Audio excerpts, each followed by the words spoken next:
Salut les amis, c'est Steph, bienvenue sur la chaîne Lecture Critique. Enfin, des bonnes nouveautés manga. Si vous m'avez suivi depuis un moment, vous savez que je galérais à trouver des nouveautés manga qui me plaisent, qui me prenaient à cœur. J'avais du mal, même les séries que j'avais en cours actuellement, il y en avait plusieurs que j'avais lâchées. Et là, avec Stéphanie, on a trouvé 3 nouveautés manga qui sont vraiment de qualité, qui sont bonnes, qui sont émouvantes, qui sont touchantes. Et ça fait du bien. Ça fait du bien de retourner aux sources. Donc, je vais vous parler de ces 3 nouveautés dans l'ordre, en gros, de celui que j'aime un peu moins, le milieu et le meilleur. Je garde le meilleur pour la fin. Donc le premier, c'est Swinging Dragon and Tiger Boogie chez Mangetsu. Alors celui-ci, je l'ai apprécié. Voilà, je vous le dis tout de suite, c'est pas une dinguerie. J'ai apprécié ma lecture. On va suivre cette petite fille qui est fan de musique, qui danse, qui joue de la contrebasse. Alors elle s'est mise dans la musique parce que sa sœur a eu un grave accident, on en saura plus je pense dans les prochains tomes, a eu un grave accident qui a fait qu'elle a été privée d'oxygène. Son cerveau était privé d'oxygène et en gros elle est un légume quasiment, elle est plus vraiment habitée. Elle fait qu'une chose de son temps, c'est jouer de la contrebasse, poum poum poum poum, parce qu'elle avait... C'est plus fort que moi, faut que je fasse poum poum poum poum poum. Parce qu'elle avait un copain qui en jouait. Et donc cette petite fille s'est mise donc à chanter, à jouer de la contrebasse pour essayer, je pense, de tout simplement faire revivre un peu sa sœur. On va suivre son périple à la recherche de ce copain, du copain de sa grande sœur, parce qu'elle se dit que si sa grande sœur revoit son copain, elle risque de revenir à la vie un peu, quelque part. Donc elle va être embarquée dans une histoire, dans un périple de jazz. Elle va être embarquée dans un groupe de mecs bien plus vieux qu'elle pour faire partie du groupe, pour être chanteuse. Et franchement, va-t-elle trouver ce mec ou pas? Alors ça, je ne vous le dis pas. Mais en tout cas, franchement, c'est bien. Les personnages sont bien écrits, les dialogues bien écrits, la narration est très bonne. Il y a un peu d'émotion, c'est assez touchant. Moi, il me manque juste le petit truc pour que ce soit encore plus touchant et pour que ça m'embarque plus. Il y a de la musique, ok, mais ça prend pas toute la place non plus dans le manga. Il y a plein d'autres choses, il y a le côté slice of life aussi, et son histoire avec sa sœur qui est bien traitée. Et franchement, bon manga, bonne surprise. Ça m'a fait plaisir de lire ça, vraiment. Franchement, là, avoir 3 nouveautés d'affilée comme ça, qui sont vraiment bonnes, ça fait vraiment plaisir. On a des dessins qui sont pas fous, mais ça m'a pas plus dérangé que ça. Je trouvais que ça collait bien, parce qu'on est dans le Japon, d'après-guerre, ce qui rend les choses un peu plus sombres que si on était dans un Japon actuel. Et donc il y a aussi l'occupation des Américains du Japon qui est traitée dans ce manga en même temps. Et ça rend le tout très intéressant, très bien foutu. Par contre, bon voilà, vous voyez les dessins, les chara design sont pas forcément exceptionnels non plus, quoi. On n'est pas sur quelque chose de dingue. Mais franchement, manga qui fait bien le travail. Mangetsu, par contre, bon, pour ceux qui sont là depuis longtemps, ils savent que je tapais sur Mangetsu à longueur de temps. Là, Mangetsu, on change pas une équipe qui gagne, on est quand même à 8,95, donc à 9 €. Ça fait un peu chéro, 9 €. Avec les 5% que vous pouvez avoir à la Fnac ou quoi, par exemple, ça vous fait, ou dans les petits libraires, ça vous fait en gros le tome à 8,50, 8,60. Dans ces eaux-là, malheureusement, c'est les prix actuels, hein, voilà. Chose importante, moi, ce qui fait que je vais le continuer, parce que si c'était 10 ou 15 tomes en cours, je me dirais, mais qu'est-ce qu'on va faire pendant 15 tomes? Je me poserais peut-être la question si je continue ou pas. C'est que c'est terminé en 6 tomes. Donc je me dis, terminé en 6 tomes, ça risque d'être concis. Ça risque d'être... ça risque de bien se tenir sur 6 tomes. Et on risque d'avoir une conclusion bonne et propre. Donc voilà. En 6 tomes, du coup, je vais me le faire. J'ai trouvé ça bon. Et donc, en deuxième position, là on était à la limite du coup de cœur, c'est Stéphanie qui l'a acheté et elle m'a dit, il faut que tu le lises, bon manga, ça fait du bien. Et alors là, assez incompréhensible, parce qu'on est toujours chez Mangetsu.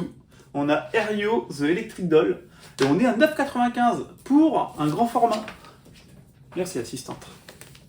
Pour un grand format. Donc là, c'est assez incompréhensible. Bon, il y a la qualité du papier qui est un petit cran en dessous.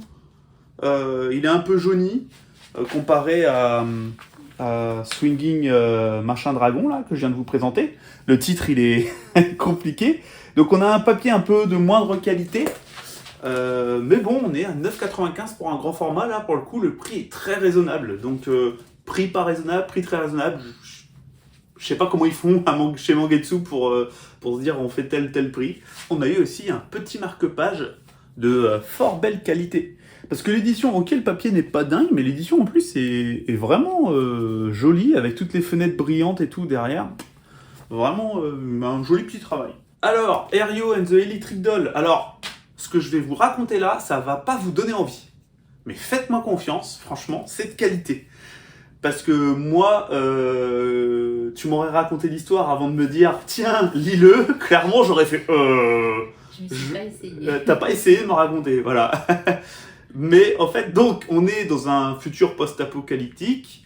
Il y a eu une guerre entre les humains et les androïdes, de ce que j'ai pu comprendre dans le bouquin. Les androïdes, on va suivre donc cette petite fille qui ressemble à un garçon, qui vit avec un androïde justement. Un androïde qui aurait dû mourir par manque d'énergie depuis longtemps, mais elle est rechargée par cette petite fille qui produit l'électricité. Je sais, ça donne pas envie, pas du tout. Mais ils vivent ensemble sur une île, du coup, ils peuvent pas vivre l'un sans l'autre. Puisque les deux se maintiennent en vie un peu parce que elle se décharge en électricité avec l'androïde, parce qu'il faut qu'elle se décharge en électricité, sinon au bout d'un moment elle implose un peu, hein, c'est ça. Et la droïde, elle a besoin d'électricité pour vivre. Donc voilà, les deux ne peuvent pas vivre l'un sans l'autre. Et ils sont tous les deux planqués sur une île parce que les androïdes, les humains, ils en ont un peu peur, logique. Et un jour, ils vont décider de partir, en gros, à l'aventure, découvrir la vie ailleurs. C'est bon, c'est bien résumé, c'est à peu près ça. C'est qu'en fait, pour gagner la guerre, ils ont décidé de ne plus utiliser d'électricité. C'est pour ça que oui, il y a ça aussi en plus que j'avais oublié. Merci assistante. C'est que pour gagner la guerre, les humains ont décidé de ne plus utiliser d'électricité du tout. Donc sur cette... on ne sait pas si on est sur la planète Terre ou pas d'ailleurs. Il n'y a pas d'électricité qui est utilisée. Donc elles vont partir toutes les deux, en gros en road trip. Hein. Ouais. En gros c'est un road trip. Et elles vont faire plein de rencontres. Je sais, dit comme ça donne pas envie. Mais le fait est que c'est super bien narré. Le scénario, chaque nouveau personnage que tu vas rencontrer, il y a une histoire, il y a un truc qui te tient. C'est pas des histoires courtes de 10 pages, c'est hyper important quand même. Là, rien dans le tome 1, il rencontre 2 histoires seulement, en gros, deux situations différentes. Donc c'est pas non plus des choses où tu t'accroches pas au personnage et tout. Et je pense que plus tard, on les reverra peut-être certainement et tout. Et donc, on est sur un road trip super bien écrit, touchant, la narration bonne, les dialogues bons, et en plus, très bien dessiné. Là, on est au-dessus. Niveau manga, clairement, on est au-dessus. On est sur une gamme au-dessus de la moyenne, je trouve. Ce qui est bête, du coup, d'avoir du papier un peu jaune, du coup, ce qui est un peu bête. Mais ouais, on est quand même sur un manga très bien dessiné, avec des noirs assez profonds, avec des petits crayonnés que j'aime beaucoup, un dessin assez crayonneux, des chara-design très propres. Franchement, c'est un plaisir pour les yeux ce manga. Clairement, il y a du détail, il y a des fonds, et il y a des petites doubles pages ou quoi, ou des pages comme celle-ci par exemple qui sont vraiment jolies. Mais ouais, à la limite, moi j'aurais préféré, sincèrement, si je devais choisir, le payer pas 10 €, le payer 12 € et avec un beau papier blanc, sincèrement, si je devais choisir. Après, pour les gens qui ont moins d'argent, c'est peut-être un bon choix aussi. Hein. Donc, Aerio and the Electric Doll, franchement, on était à la limite coup de cœur. On était vraiment, c'est bien. C'est bien, c'était une très bonne lecture. Pas au point d'être coup de cœur, mais peut-être par la suite. Il y a 3 tomes en cours au Japon. Donc on est sur un rythme assez lent, mais je pense que si Mangetsu l'a sorti, c'est qu'ils savent qu'on touche pas trop, on n'est pas loin du but, je pense. Voilà, je vous le recommande, 9,95, Aerio and the Electric Doll, ça fait plaisir. Et là, on arrive sur le coup de cœur. Chez Akata. Je sais pas si vous connaissez Perfect World, chez Akata, ou encore Quand la nuit tombe, je vous en avais parlé, c'était pas mon top de l'an dernier, le top d'avant, j'avais mis Quand la nuit tombe dans mon top 10, c'était un one-shot. Et on retrouve Ri Haruga pour Shelter of Love. Ne vous fiez pas à la couverture, elle donne pas trop envie. C'est ce qu'on disait tous les deux, que si on s'était juste fié à la couverture, clairement, ça fait très petit shoujo pour adolescente. Alors qu'en fait, c'est pas du tout le cas. Bon, je pense qu'il y aura une vraie histoire d'amour à un moment, mais on est sur, tout simplement, on va suivre des orphelins qui sont mis dans des... merde, comment ça s'appelle? Des orphelinats, tout simplement, au Japon, des foyers, et on va suivre ce duo d'orphelins de leur petite enfance, 7-8 ans, à l'adolescence, et je pense même dans les tomes futurs, plus, franchement, c'est hyper touchant. C'est hyper touchant, il y a beaucoup d'émotions.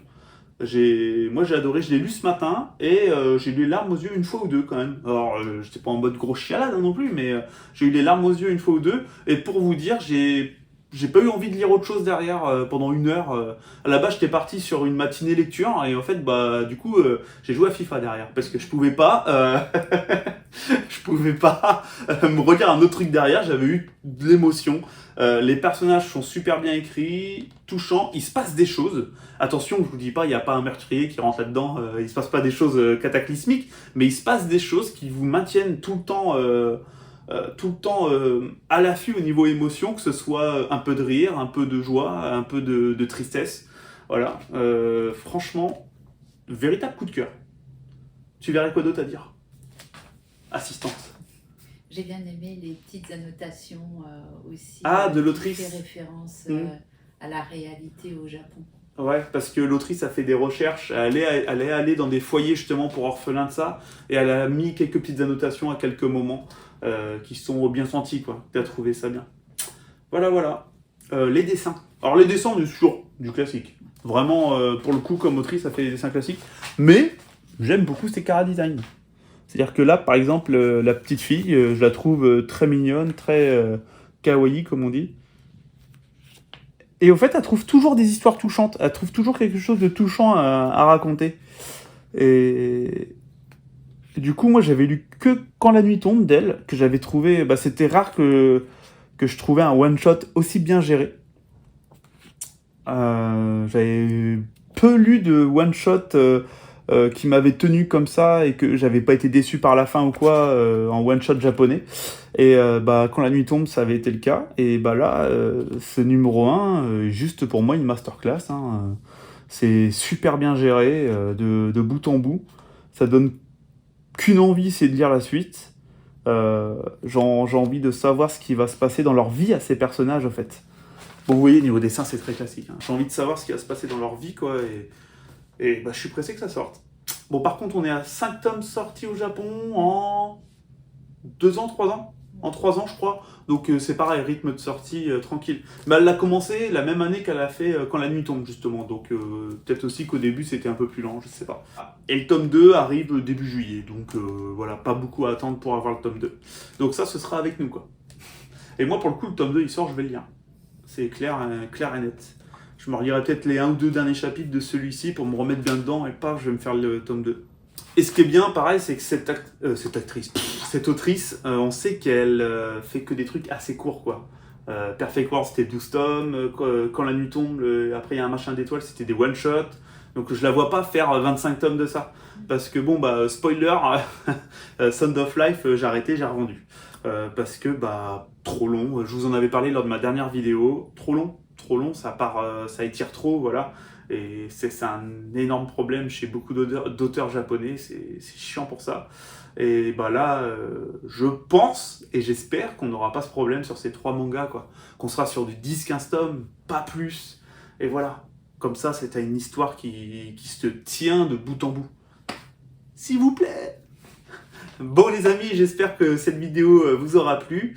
J'étais super content de pouvoir la faire, de pouvoir revenir aux premiers amours de la chaîne, c'est-à-dire le manga à la base. Parce que même si je défonce un peu le manga dernièrement, au fond je suis un petit peu malheureux de ne pas trouver de nouveautés qui me vont tant que ça actuellement, de ne pas trouver de nouveautés, on va dire, sérieuses, seinen. Et là, clairement, avec ces 3-là, c'est clairement le cas, c'est des nouveautés pour adultes.